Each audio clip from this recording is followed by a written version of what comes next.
Now it's time to welcome our next guest, which actually technically we're not leaving the Kiki Corner because this is a lot of gossip that we're going to be talking about. I'm excited to bring these guys on. Brandon and Brandon join Krystal and Krystal. These guys are the hosts of the amazing podcast Two Bros and a Rose, and they are here to talk all things Bachelor with us. So welcome to Candidly Krystal, guys. Hey, thanks for having us. Good evening. Of course. We're happy to have you guys join us tonight. I know that this season has been, it's been a little crazy, especially with the stuff that's been coming out lately. So let's first, before we jump into this season, let's first talk about this podcast, guys. Two Bros and a Rose. What inspired it? And give us an idea of what each episode is like with you guys. Let's say what inspired it. Love, of course. I mean, come on. I mean, why not? So, I mean, I've been doing this podcast, I think, since 2014 with one of my other friends, and Two Bros and Rose is me and him and another lady. And then it just kind of kept it going. I met Brandon Pope a few years ago just through our business, and somehow he got connected to the show. Then me and Brandon Pope have been pretty much co-hosting with other ladies since about 2017, I think, and been rocking from there. Wow. Rocking and rolling, it sounds like. I love it. So in your description for your business that you provided us with, you said two Black guys doing a podcast about The Bachelor, which is attention getting in itself. Because I was like, wait, I'm sorry, what? Huh? Okay. All right. I see how it is. So tell us why that is so important, that it's two Black guys, and why is diversity in Bachelor franchise so important as well? Yeah, I think it's because it's just so rare, and it's so, you wouldn't expect it, I guess, right? Like when people find out that I watch The Bachelor, they're like, huh? Like Brandon Pope, the guy who's like a big sports dude and big, bulky former football player, he likes The Bachelor? and especially since he's single too. Like I'm engaged, and I started watching it because I had an ex-girlfriend. He's watching it just by choice. That is quite different. What got me into watching it, I started watching it because of Rachel's season. She was the first Black Bachelorette. Same. I was like, yeah, Same. There you go. And I'm like, okay. That's the only one I watched. That's it. There you go. Yeah, I'm like, I have to tell you, Peter, the guy that like we all thought she was going to end up with, the nice guy, yeah. Peter. I ran into him Insomnia Cookie downtown. He was getting cookies. Yeah, this was like right after it all like aired, and I was like, oh yeah, you're Peter. I was like, I need a photo with you. I said, I thought you were gonna win. I said, I've never watched the show ever. I've only watched this season, and then here we are eating cookies together. Who would have thought? It's fate. Did you see what type of cookies he got? Did you get? I know. I think he just got chocolate chip, which is what I got. We're both just being real basic. But I remember it being a bad batch, so I wonder if he was upset at his cookie as I was at mine. Yeah, well, Tommy will be having some great cookies. Not to pub them too hard, but yeah, that was my go-to college sweet tooth thing for sure. But yeah, Rachel's season was my first exposure, and I thought to myself, Brandon invited me on because he saw that I was tweeting about it. And from there, I just kept watching. I don't know if I liked the show, though. I think I just like making fun of the show. That's kind of where I am. I don't know if you guys have seen this couple on TikTok that do their little Bachelor updates, and they act like they're producers on the show. And they're like, yes, they're making out. Put the camera right in their mouth. Nope, we want it right inside. Yes. That was the one thing I remember noticing when I was actually doing updates here in Tucson on KGUN 9 about it. I remember being like, why are they so loud? Like when they kiss, like, is that how we all sound? I've never listened to my, like, like the mic was like right here. Right it was, in there. Yeah. No. Oh yeah. No. I think that's what makes. I mean, aside from two Black guys doing the show, I think also. I mean, you hear a lot of Bachelor podcasts. I mean, a lot of people in Bachelor Nation, old contestants, do Bachelor podcasts, and they have to be a little bit safer what they say and things like that. But I mean, you listen to me and Pope go, and it's candid. I mean, I think it's unique in the fact that we just let it fly, and we don't have to be safe like those people that probably still under some kind of contracts and things like that. I think we are a little bit more, just what the everyday person is thinking, and can be a little bit more, have a little bit more fun with it. And you know what? I honestly love that it's two men. Because this is viewed as like a woman's show. Like you said, Brandon Smith, you said, I watched it, because a girl was watching it. Yeah. You know what I mean? That's usually how guys get reeled into it. But the fact that you guys are not only watching it, you're giving us your opinion on it is also a whole new world that we're not introduced to, because most men are like, yeah, I watch it, whatever, Yeah. Yeah, it's great insight. No doubt. We have memes and everything. We're into it. I take notes during the show. Like doing the podcast has become like a commitment that I love, and it's really fun to just riff about the show. And also, you get a woman's perspective too. It's not just two dudes giving their guy perspective. Man, you get the soft touch too with the ladies, and they keep us straight. They hold us accountable and keep us straight. Yeah, I mean, of course we do. Yes. Well, it's more so keeping Brandon Smith straight.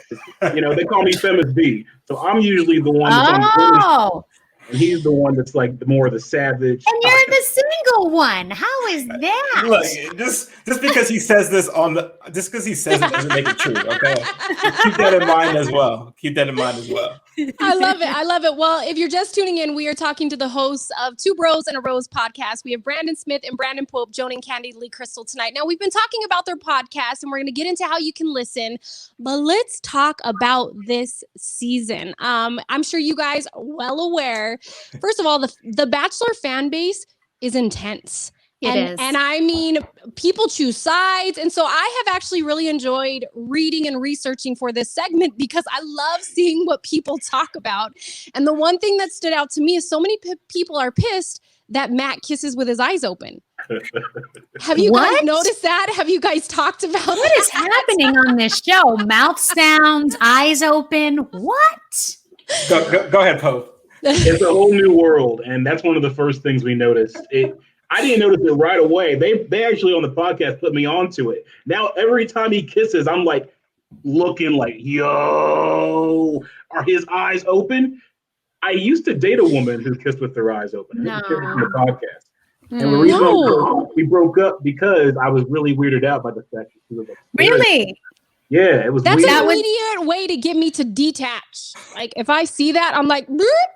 Well, then I'm going to do it too. Like if your eyes are open, I'm like, well, my eyes are going to be open too. We'll just do this together. Why are your eyes open? What are you whole looking staring for? contest. Like it gets too intense. I just want to know why. Like I think that, and that was one of the discussions that I saw about this. Is people are like, why is it better? Like, should we all be trying this out? Is that- No. Put on my psychologist hat for a second. Yeah. I have a psychologist hat. I have many hats. I love that. I think it's because maybe he has an insecurity about his kissing abilities. And so when he's looking to try to get approval or some sort of reassurance, he wants to see. I see. Right?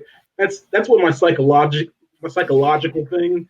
But if he's bad at it, then he's just watching himself be bad at it. Maybe it's just like a nervous tick, on camera. Look, I used to do this thing. It was embarrassing, but I used to actually scratch under my arms just randomly. And it's just like a nervous tick. And I didn't have any deep rooted issues with myself. Like your armpit? Yeah, it was just like, but, I mean, as long as it's not like a scratch and sniff, I think. No scratch and sniff. But my point is maybe it's just like a little nervous tick. He got the cameras, the hot lights on him. That's not ideal kissing situations, Pope, right? You know what it is? His eyes get hot. So he has to air them out. I'll be honest though, the last thing I want to do is be put on the spotlight and people film me kissing people, and then I have to watch that over. So I can only imagine he's probably like, I don't even know I opened my eyes. Now I know. Yeah. Like now I'm gonna try to not do it when it happens. Yeah, but he's gonna end up with stank eye over here trying to do it. I record every kiss I do because I'm all about game tape and improving your performance. So no, all of that. There's a camera always somewhere. Dramatic zoom in. Dun dun dun. Get those mouth sounds. You got to get them in there. Something else they're also talking about that I've been seeing a lot is that people are saying there's more bullies on this season. Do you guys think that there's more bullies on this season? I mean, it's a scale, right? I mean, it's levels to this. Some of this stuff is, you know, the audience is getting to see something play out that the women on the show aren't getting to see. So, you know, it's not, again, as some, I can see where people can say there's some bullying, but it's also just some, they don't necessarily know what we know. So just that, you know, within that whole house, everyone's drinking, just the frustration, you know, words are going to fly and things are going to happen that maybe necessarily wouldn't happen any other time. But again, there's levels to it. And I mean, it's some things that you could say are bullying, but overall, I think it's just, we know something that they don't know. Yeah. And we can't forget it's a competition, right? Like, if I'm competing, no matter what it's for, I'm going balls to the wall on it. So I may have to pull a couple of low blows to make sure. And I hate to say that, people are like, oh, wow, you're one of those people, Krystal, to win? Yes, I am. Okay. That's what it is. It's a cutthroat game. It's a game, and you got to play the game. So when these women get upset, like, oh, he hasn't spent time with me. I'm like, listen, you got to get in there and be aggressive, okay? You can't just wait for him to come to you. You got to get your man. You got to be aggressive. Be aggressive. Yeah, I got to get in there. I would fail miserably. There's no way. I would be like, you know what? Can I just go for like the trips and the food? I'm like, I don't really care. The incentive that's gone now because of COVID. There's no lavish foods yet. Nothing. All these restrictions. Okay, before we go, there's one more thing that I think a lot of people are still talking about is the fact that they brought on new women. They brought these new women into the rose. I know they brought these new women into the rose ceremony. I'm so like, what's happening? And that threw everybody off. So yeah, tell us about that drama, because it's drama. Wait. For people who don't watch it, like me, so this means that they have a cast of women that they come in the beginning and they have these women, and then like halfway through they introduce new women. And this is something that doesn't ever happen. It's just that's not chill. We're essentially halfway through. It's been about 3 weeks to a month that these original women have come on, and then she slipped in chill. Oh, she slipped in chill. Oh. So it's been about halfway through, and then the new OGs, the new women have come in and disrupted what the OGs have, and it's it's messy. You think you're about to fall in love with this man, and you can picture your life together. Then here comes old girl walking out the limousine, kissing on your man. And you don't even know her name, and you get to watch all that. And it's nasty. It's just disgusting. It is nasty. Now, knowing how nasty all of this is and how cutthroat it is, now, Brandon Smith, I know you're engaged. So if anything happened with the engagement and you were suddenly free again, would both you and Pope go on the show? Would you ever be interested in being the Bachelor? Two bros and a rose actually get to give the rose? I don't know if the Bachelor is ready for a slim, thick Bachelor, okay? I don't. They haven't had a lot of big boy representation, If they're ready for it, hey, let's go. Because Rihanna had her Savage Fenty for the big boys. Why not have the Bachelor? So I'm down, and it's going to be wild because I don't hold back. See, a long time ago, I used to want to be the first Black Bachelor. Like that was like kind of my little niche thing I wanted to do. And right now, this show it seems like a nightmare to me. I'm not trying to be ageist here, but I see a girl that's 21. I'm in my mid 30s, and I'm like, I don't want no parts of that. It's just too much. Good for you. Good for you. I'm the opposite. I'm like, you know what? Bring on the trashiness. Yeah. I want them to fight over me. I want to make it Flavor of Love Part 2. Oh my God. I love Flavor of Love. Did you watch I Love New York? I watched Yes. Every episode. Didn't miss a week. And Real Chance I love too. That was great as well. Yes. Yeah, all of those. Honestly, all of those. Those were things that I literally was like, I'll be back next week. That was a good episode. A dumpster fire every week. That's why we tuned in. I love it. Well, if you're just tuning in, we're talking to Brandon Smith and Brandon Pope from Two Bros and a Rose. Guys, we've been talking about the show. We've been talking about your podcast. Tell everybody how they can listen, how they can subscribe, how they can follow you guys on social. Give all the details. Yeah, we got a good little setup here. I mean, we're on Apple, we're on Spotify, we're on Google, which is half the battle, right, for a podcast is getting on those places. So you can find us in all those places, and really wherever you listen to podcasts. We're on some other little niche areas too. I don't know what they're called. Brandon Smith has a better grasp of that. He's our technical guy. He's the maestro.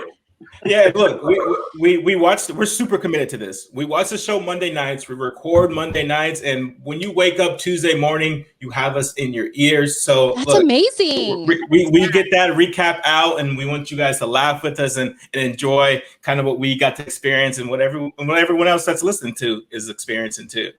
And you know what? I think that's amazing because I know for me, like when I'm a big fan of a show, whether it's Game of Thrones or something else, I needed to talk to somebody about it.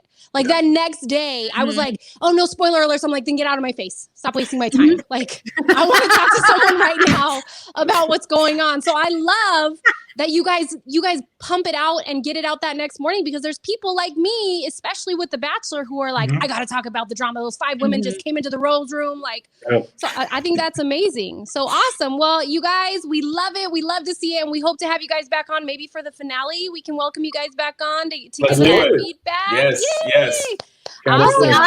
I'll watch it. I'll watch the finale for you too. There we go. There we go. Just for you. With an entire wine next time too. I'll bring my wine next time. I'll have a Yes, we could chill. Oh, double time. I know. We know what's that. Well, I love it. Brandon, thank you so much for coming on. We want to do something maybe next time where it's the Krystals against the Brandons. We're trying to figure that out. But if you're game, then we will bring it and have the showdown right here on Candidly Krystal. What do you say? I love it. Krystal squared versus Brandon squared. Yeah, we're going to win. You heard how competitive I was. We're come on your show and come on your guys' show and embarrass y'all. We'll do that. We'll see how that goes. We're coming for you. Thank you for that. Yes. Now we're on it. All right, Brandon, thank you so much for coming. We look forward to the next time you'll be here. Thanks, guys. Yeah, thanks, guys. Brandon, you can check out their podcast, 2 Bros and a Rose, available at pretty much, like Brandon said, everywhere you can listen to podcasts. So make sure you give them a listen. It's available the day after the show. That is huge and so necessary. So thank you to them for coming on. That was a lot of fun. I got to be honest.